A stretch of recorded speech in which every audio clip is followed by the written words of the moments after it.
So good morning. It's really a pleasure to be able to speak at this workshop.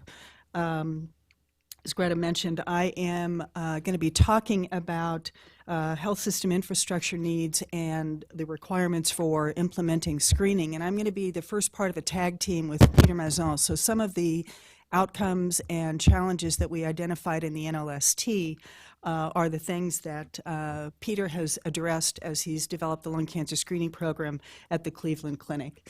I have no financial interests.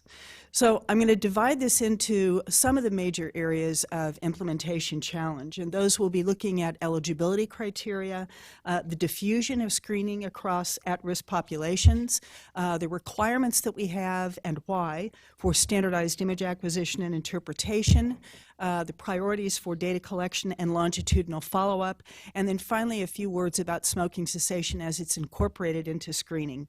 I think most of you are aware that the NLST accrued about 50,000 individuals who were randomized to receive either CT or chest radiographs for 3 annual screens. These patients were followed for a period of 6.5 years, and at the conclusion of the trial, some of the major observations were that about a quarter of CT screens were positive, as defined by a nodule of 4 millimeters or larger. About half of these positive screens were the consequence of small nodules on the order of 4 to 6 millimeters, which themselves accounted for less than 1% of the lung cancers that were screen detected, such that our positive predictive value was 4%. Fortunately, we had relatively few complications, particularly in those individuals who were false positive for screens. We did realize the outcome of a 20% relative mortality reduction and a 6.7 relative decrease in all-cause mortality. Most of that, in fact, the large portion of that was attributable to the reduction in lung cancer deaths, but I think it does tell us that at least to some degree, those patients who were spared a lung cancer death by treatment of their screen-detected cancer did not, during the period of observation, die from a comorbid condition. The number needed to screen, we've been talking about this a lot, was 320, and the degree of overdiagnosis has been estimated anywhere from 10 to 20%. So as you know, our eligibility criteria upon which the USPSTF and CMS guidelines are now based was age 55 to 74 with a minimum 30-pack year smoking history. We could enroll current or former smokers so long as those former smokers had less than or maximally 15 years since quit.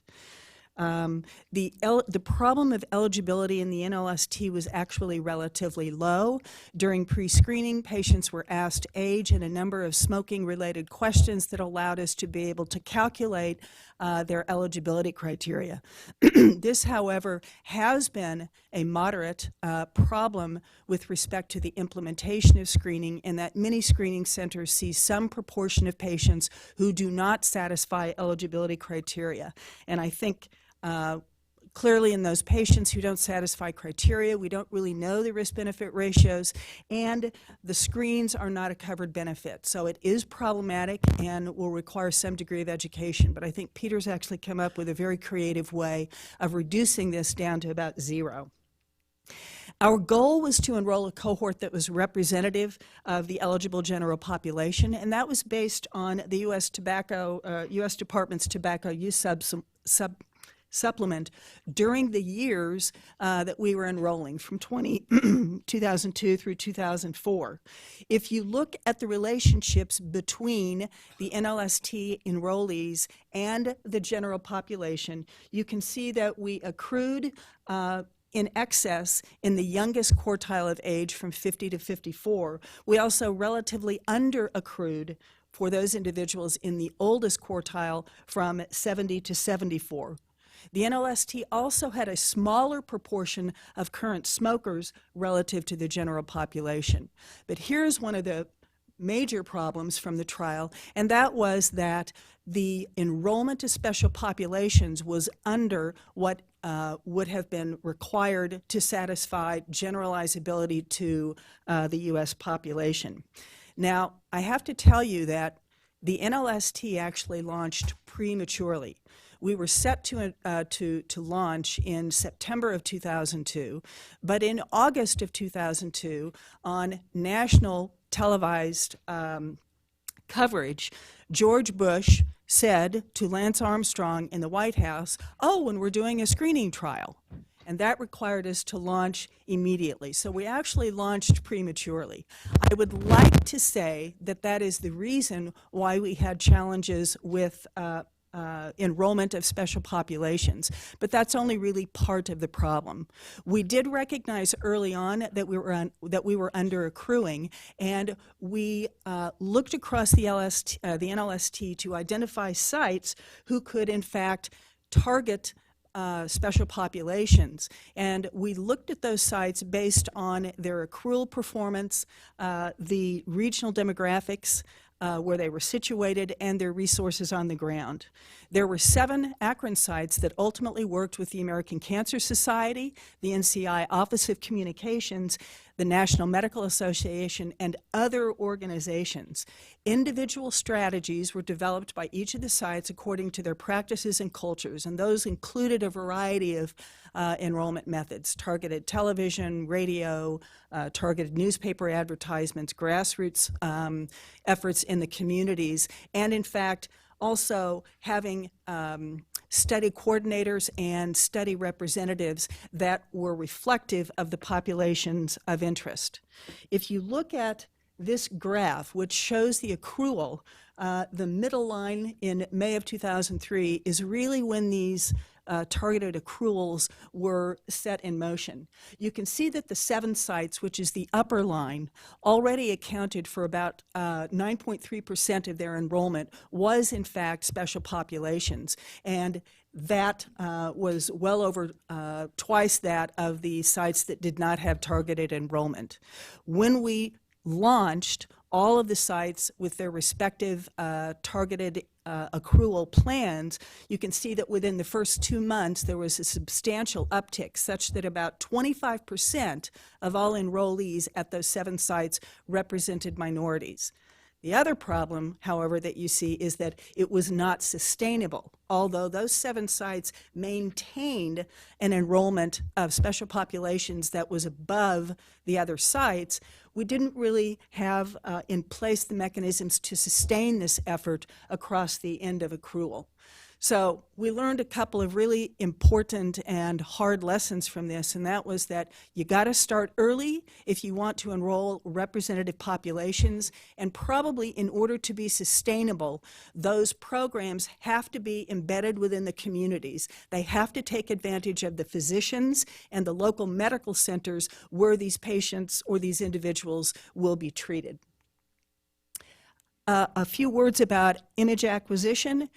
Remember that our detection task was to be able not just to identify, but to follow change in lung nodules over time. We knew that we had to use low radiation dose in order to be reasonable with an ionizing radiation test for a screening practice, but we had to balance spatial resolution and noise. A radiologist panel decided on a base image quality after reviewing a number of different types of scans acquired with different acquisitions and reconstructions. And once we had settled on a base image quality, it was up to a frankly fabulous CT physicist group to individually calibrate every machine that was part of the NLST. These 2 images that you see really show the substantial differences. This is the same acquisition, but reconstructed on the left with a thick section and a smooth kernel, on the right with a thin section and a sharp kernel. And I think you can appreciate that there are substantial differences in both image quality insofar as spatial resolution and noise between those 2 images. So why is it a big deal with respect to image acquisition and reconstruction? And it is for these reasons beyond ionizing radiation, and that is that we really have 2 ways of characterizing nodules. We can use semantic or visual analysis, which turns out to be pretty good in that it is easily incorporated into workflow because it's simply my eyes. The human visual system is relatively agnostic to differences in acquisition and reconstruction, but we also suffer from moderately low reader agreement. In contrast, quantitative features, which is what the Nelson investigators used, is very reproducible, but it is more sensitive, or at least some quantitative features are more sensitive to acquisition. So in nodule classification, semantically, the NLST radiologists looked at size based on diameters, anatomic location, consistency, margins, and the changes in features over time. To calibrate the readers, initially, we had a very modest training module that really focused on image quality requirements and some characteristics of nodule features to try to help us normalize our interpretation patterns with respect to one another. We didn't have double reads, but in retrospective analyses, it's been shown by different investigators that for solid nodules, for nodule growth, the kappa coefficient, or the degree of inter-reader agreement, was moderate. It was about 0.55. We did not perform well across readers in agreeing on changes in attenuation. The most important index, though, and that is which of these nodules is sufficiently high suspicion that we must be proactive, also had moderately substantial agreement with a kappa coefficient of 0.66. These are kind of representative images to serve as calibration, representing a solid nodule, a ground glass nodule, and a part solid nodule. Would that these images were always so obvious on screening exams. Well, as I mentioned, the Nelson trial looked at volumetry and, more recently, mass. That was based on the ability of a computer to recognize a nodule, to segment it out in 3 dimensions in order to be able to provide a volumetric measure and to extract other features. The Nelson actually successfully used volume doubling time, the change in the volume of a nodule between scans, in order to determine the screening result in solid nodules. They were only able to do this for solid nodules because at that time the only commercially available systems that were approved were for solid nodules. Subsolid nodules have only recently been accessible to quantitative volumetrics because the software has only recently been approved in the United States and earlier in Europe. With subsolid nodules, volume and volume doubling time, and mass, which really integrates volume and CT consistency, and its rate corollary, mass doubling time, have been used fairly successfully to be able to segregate subsolid nodules that are highly suspicious from those that we can sit on. When we've compared these CAD systems to expert readers, the kappa coefficient has ranged from anywhere from 0.54 to 0.72 across the readers. That actually compares fairly favorably when we look at kappa coefficients between readers themselves, which ranges from about 0.56 to 0.81. So I think the take-home messages are that nodule features are very important in being able to classify benign versus malignant nodules. Whether we'll be using semantic features, computational features, or some combination, I think is still open for discussion, because certainly in the United States we're fairly early on in the implementation of CAD systems. As I mentioned, semantic features are relatively insensitive to technique, but we don't have great reader agreement. And I think one of the solutions that Ella Kazaruni alluded to yesterday is to be able to develop an imaging atlas that will help to calibrate readers across centers. I think with computer vision features, Dan Sullivan's been very involved in efforts to try to determine how we can make data sets that reduce variance and which features on quantitative imaging can actually be reproducible across very heterogeneous data. Couple words on data element collection. Obviously, we collected baseline risk factors in the NLST, the results of screening exams, diagnostic testing, and their results.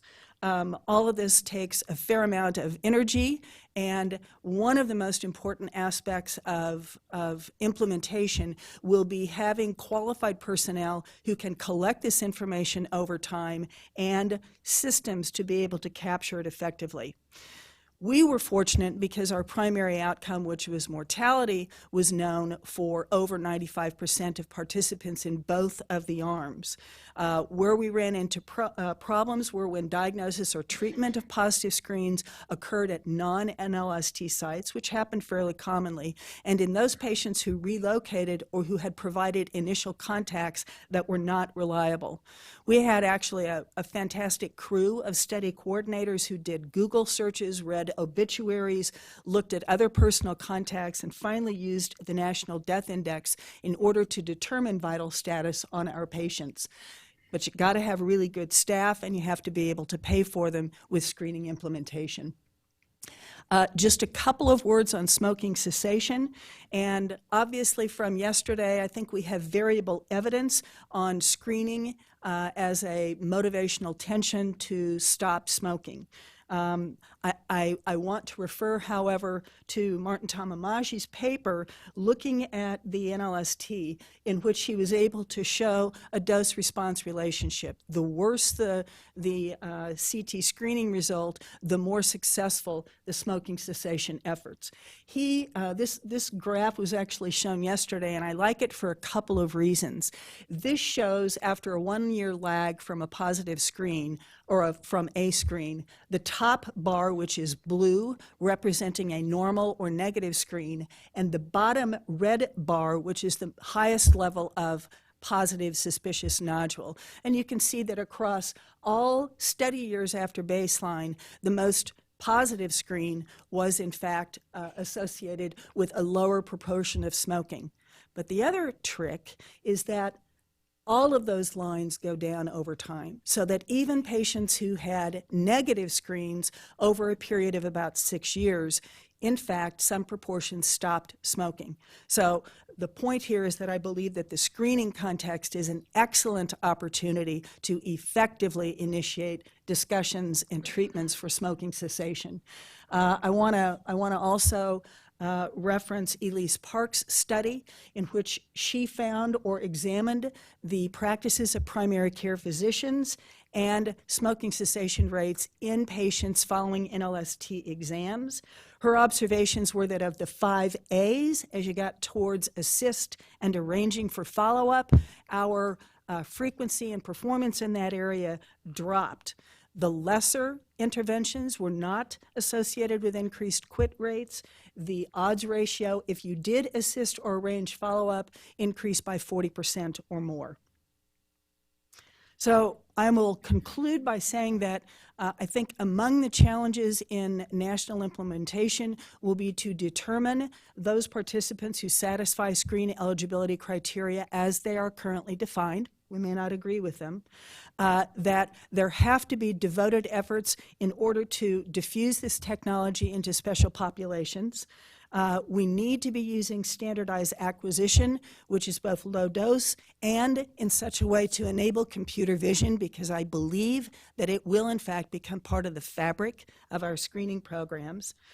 We have to be able to use dedicated staff and tracking software that is expensive but commercially available for these screening programs. And finally, to be able to incorporate smoking cessation into screening.